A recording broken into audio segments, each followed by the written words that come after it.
What's up, y'all? Kamikaze MMA coming back for one of the best UFC cards I have ever seen in my entire life. Maybe it was just the 6 weeks talking, but that shit was fire, dog. Let's get it started with a first round TKO in the last second. Ty Miller versus Adam Fugit. A little bit of an early stoppage, which was kind of a theme up until the main event, but we'll get to there. Adam Fugit, Ty Miller, good back and forth fight. Ty Miller was dominating, but it was back and forth still. A fight can be dominant while being back and forth. It just can. So it was a little bit of a dominant fight by Ty Miller, but it was back and forth. It was more dominant by Ty Miller. Ty Miller gets a drop in the last 2-3 seconds, finishes, ref steps in. Moving up. Bedtime MMA. You are fucking stupid. That was the worst pick I've ever seen in my life. Who the fuck looks at Denzel Freeman versus Marek Bohio, or whatever his name is, then looks at Josh Hokit versus Max Jimenez and goes, I'm gonna pick the guy that looked absolutely shit. What are you doing? Josh Hokit shows another level to his game, shows that he's not just a one-hitter quitter. He could grapple, and who did he say was a man? Brittany Griner. Brittany Griner's a man. Josh Hokit finishes Denzel Freeman by a fucking middle finger. I'm not even joking. Josh Hokit lands a right hand, okay, misses a head kick. Denzel Freeman looks fucked up, and Josh goes, and Denzel's like, fuck this, I'm out. And the ref steps in, which was weird. A little bit of weird. That was also a little bit of a weird stoppage. But that was fun. 2 fun fights to start off. Then we move on to the 2 fights I got wrong on this card. I think I only got 2 fights. I got 3 fights wrong. I got 3 fights wrong on this card. We're going to the first, which is Alex Perez KOs Charles Johnson. Charles Johnson was looking good. Alex Perez catches him once, not twice, not 3 times, but I think it was 4 or 5. And Charles Johnson gets his head spun around. A little bit of an early stoppage, but I'm not complaining. It was tough to look at. My boy Charles. But it's okay. He looked okay in the fight, but he's never going to be champ. It's unfortunate. He's 35, going on 36, and just lost to Alex Perez. Alex Perez is dangerous, though. I don't think any other flyweight KOs Charles Johnson. I just don't. But Alex Perez is dangerous. I don't think Alex Perez does anything after this either. But moving up, Nikita Krylov versus Modestas Bukauskas. Modestas Bukauskas got a new chip implant and became a bot. He became a bot. Was ringing Nikita Krylov's bell in the first round. Second round comes along. Does absolutely fucking nothing the entire round. Looks terrible. Nikita Krylov starts pouring on the pressure. Third round comes along. Modestas Bukauskas became a bot in the second round. An absolute bot. Just standing there at range, doing fucking nothing. Nothing. And Nikita Krylov gets the 3rd buzzer beater finish of the night. With 10 seconds to go, knocks down Modestas. I was like, oh, that's a good way to end the fight. Lands 1 ground and pound punch, and Modestas is out cold. Crazy fight. But it was fun. First 4 fights were fun as hell, and it didn't stop at the 5th. We'll get to the 6th. It didn't stop at the 5th. Atebia Gautier kind of lost this fight. He kind of lost this fight. Tell me, I might be crazy. Okay, I know it's a damage scoring system, but Andre Puliev looked like the better fighter in there. He looked more technical. He was landing way more. He just didn't have the power to keep up. And Atebia should have gotten the decision. He won the second and the first clear. The third was close. I gave it to Pulev, but I could see you giving it to Ataibia too, honestly. Atabia's power is crazy, but not finishing Andre Pulev is not a great thing, I think. I think if this guy was who we thought he was, like, oh, this dude's going to finish everyone, he should have finished Andre Pulev. We're going to move him up the rankings a little bit in middleweight to maybe like a top 20 fighter, maybe top 15 if I think they should give him a top-ranked fighter because fuck this dude. This dude should not be getting fucking easy matchups after easy fucking matchups. He's just won his 4th fight in the UFC, and he hasn't fought anyone that has like a real good winning record in the UFC. Robert Valentin, he lost. Jose Medina lost to get in the UFC. Robert Valentin lost and got in the UFC. Tristan Vines didn't fight anyone to get in the UFC. And then we have Andre Pulev, who's 1 and 2 in the UFC. Like, this dude is getting the easiest fucking layups. Give him someone tough. I want to see this dude get flatline knocked out. He's got a good chin, I'm not going to lie. He does have a good chin. I don't think he's going to get flatline KO'd. But I think if he fights anyone in the top 15, he's going to lose. Moving up, Umar versus Davison Figueiredo. Good job, Umar. You won the fight. Bland fight. Davison Figueiredo looks like he's never trained a day in his life. It literally looks like they picked up someone from out of the street and was like, hey, you're going to fight this guy who's wrestled for 2 years? And Davison was like, sure, I wrestled. Sure. It was a terrible fight. Davison looks terrible. Just, please retire. Please retire. Umar didn't even look good in this fight.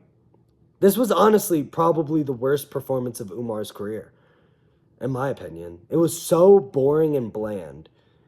And he wasn't even fighting someone that was that tough.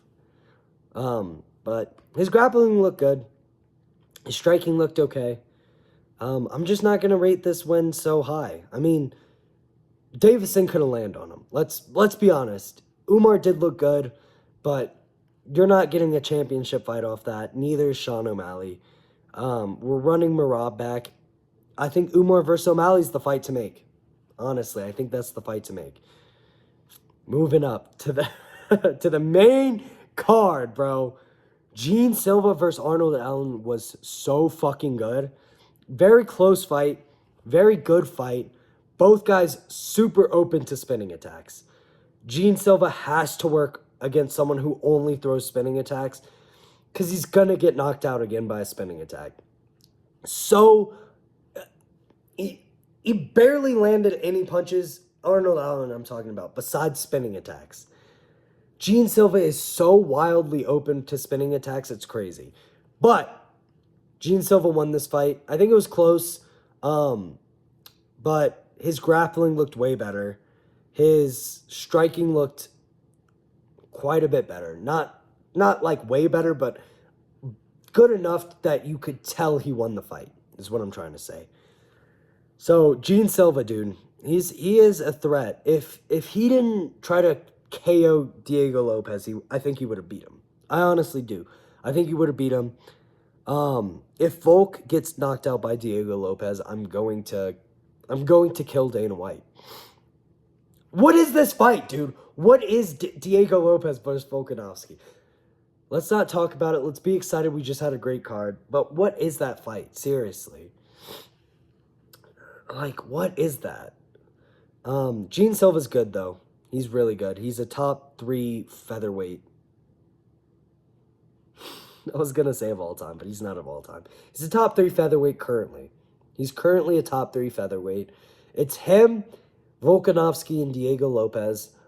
I don't think Movsar Evalev's up there. I think Aljamain Sterling, Movsar, and Diego Lopez, Volk, and Gene Silva are the top 5.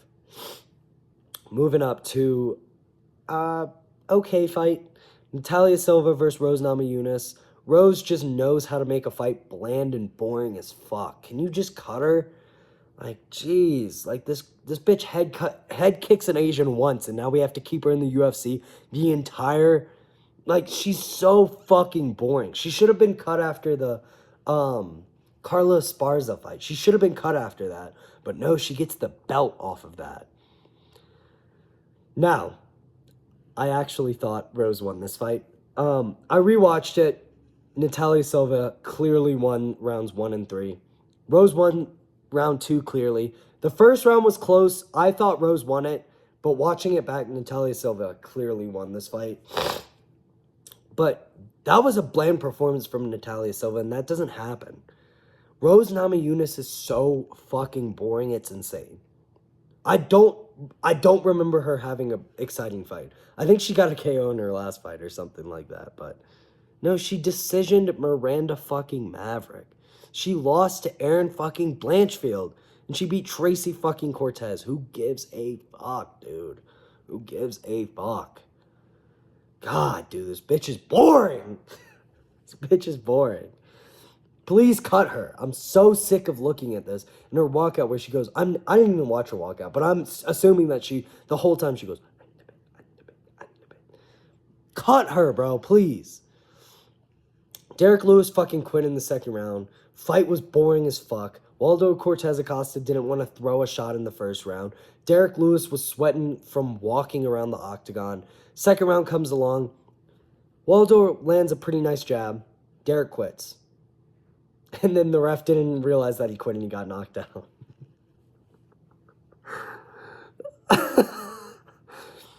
Literally, Derek was like, okay, this fight's over, yeah? The ref was like, no, keep kidding him. This was close. It wasn't even half as egregious, but it was close to being half as egregious as the Bobby Green KO.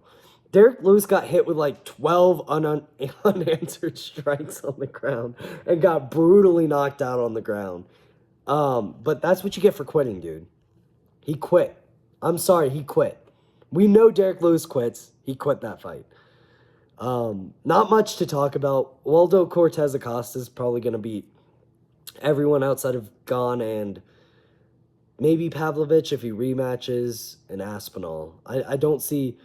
I like the Josh Hokit call-out, honestly. I think Josh Hockit's ready for a Waldo Cortez Acosta. I'm not even joking. I'm like literally not even joking. I think if he beats Waldo Cortez Acosta, he deserves a title shot. Is that crazy? I don't mind the call-out of Waldo by Josh Hokit.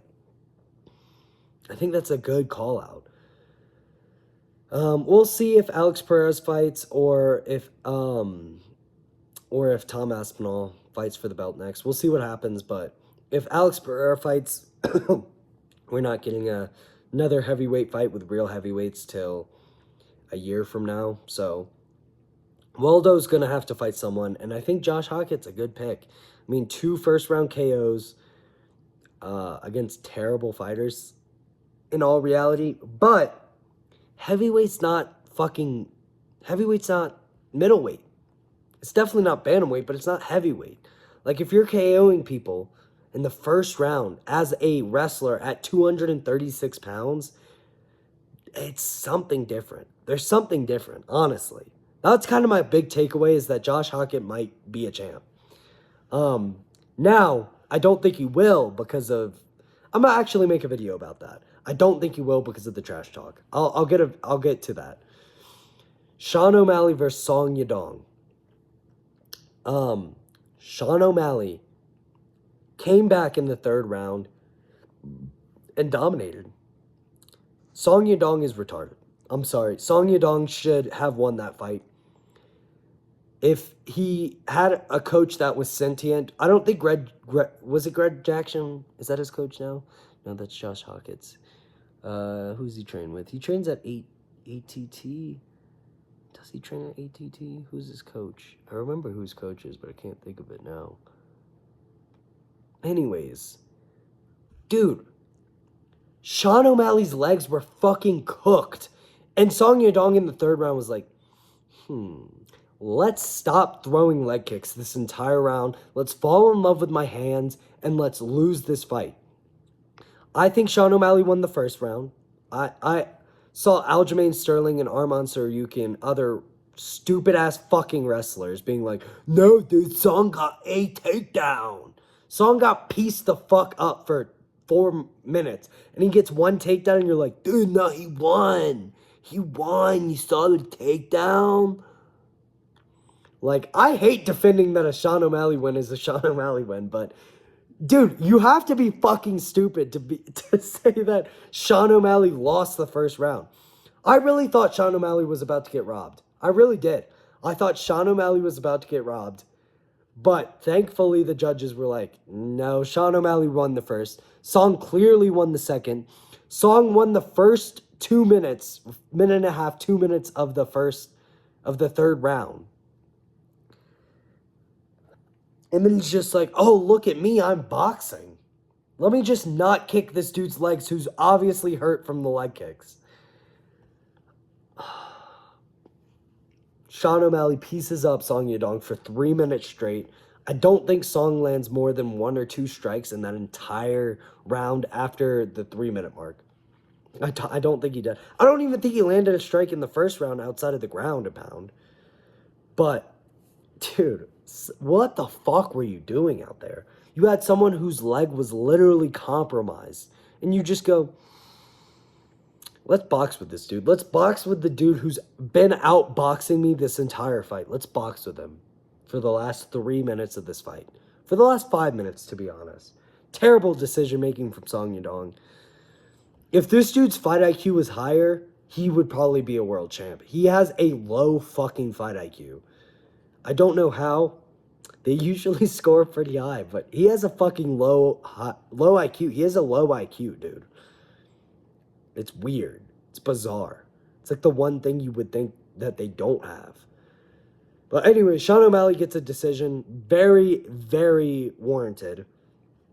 When I saw people saying Song Yadong was up 2-0, I was like, what? What round were you watching? What were you watching in the first round? Like, Sean O'Malley was piecing up Song Yadong for 4 minutes straight until he got a takedown in the last minute and just sat in guard. Lamos. Moving on to the main event of the fucking evening. Of the fucking night. Justin Gaethje. I would say embarrass Paddy Pimblett. Dude, Paddy Pimblett is a tough motherfucker. Holy shit. Dude, I thought he was getting knocked out in the first. Gaethje kind of laid off. Second, I was like, oh, he's definitely getting knocked out. Third, I was like, oh shit, Paddy. Dude, Paddy looked like he never struck a day in his life in the first and second round. Third round, he comes out, he starts beating Gaethje up on the feet. Let's go through it. First round, was there a knockdown in the first round? I think there was. If I'm not mistaken, I think there was. I'm a little confused because I was just so hyped up. But I think that's when he landed that left, like, little shovel hook uppercut and dropped Paddy and looked like he was about to finish him. Paddy gets back up.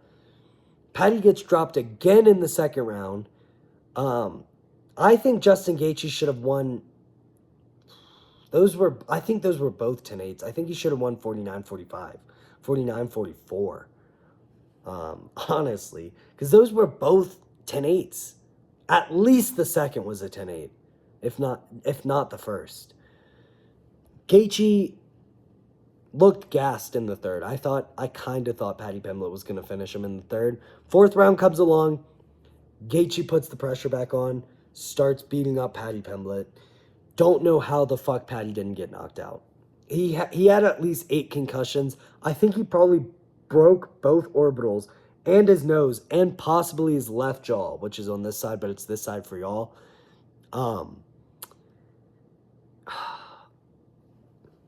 What a fucking fight. What a fucking fight. And Gaethje out-grappling Paddy. He out-grappled Paddy. 3 for 3 and 0 for 5 on takedowns. Dude, if Gaethje would have submitted Paddy, I think my life would have been complete.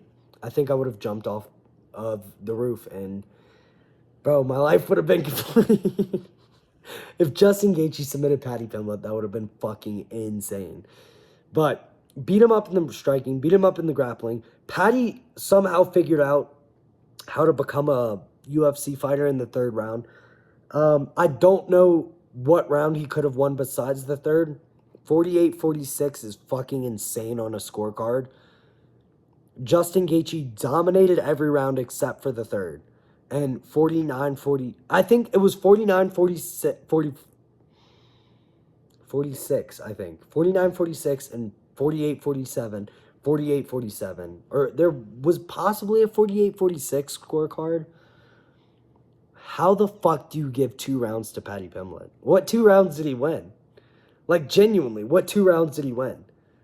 I saw Justin Gaethje dominating him all but 2 minutes of the fight, and that was all in the third round. So what's next for the lightweight division? If Ilya comes back, I hope Gaethje retires. If Ilya doesn't come back, we could see an Arman versus Gaethje, which is kind of actually interesting at this point. It was not interesting at all before this fight, but Gaethje, but that's just because Gaethje hurt him. If Gaethje didn't hurt him, he wouldn't have out-grappled him. It is kind of intriguing now, though. Gaethje versus Arman. I think I would pick Arman, but I'd have to rewatch. I'd have to rewatch Arman's takedowns in that fight again. I don't know, guys, but fucking great card. Great card. Really great start to the card. Unfortunately, Atebia Gautier just doesn't... It's going to be weird to say, but I feel like Atebia Gautier's finishing instincts are kind of bad. Is that a weird thing to say? He's had 3 first-round finishes, but they've all kind of been lucky. Does that make sense? I know that's going to be kind of stupid. Oh, I was like, what the fuck? I was like, they replaced Bautista with Max Holloway, but it's Vinicius Oliveira versus Bautista. That makes way more sense. Dude, Atebia Gautier's career is kind of fucking fraudulent. I mean, Tristan Vines, dude. Tristan Vines got knocked out by a look. Robert Valentin is not good, and Jose Medina is terrible. They both got into the UFC by losses. And Atebia Gautier, he does not chase finishes. He doesn't. He doesn't chase finishes. He should have had Andre Puliev finished. If Conor fucking McGregor had Andre Puliev in any of those positions, instant finish. Instant. Atebia just stands there fucking confused. Like, oh, I can go to the ground? I don't fucking know. That's kind of another thing I got from this was, dude, Atebia Gautier is a fraud. He's a fraud, dude. He got fraud checked by Andre Puliev. Anyways, really great card, though. Sad about my boy Charles Johnson. Song Yadong is never going to win a belt because he has the lowest fight IQ in anyone at bantamweight. Besides maybe Chris Moutinho when he was in there for 2 fights. Like, terrible fight IQ. Just terrible. You're beating someone up with leg kicks and then you just stop in the most important round of the fight. Maybe he thought he won the fucking first, but who cares? Win the third. Win the third. Peace.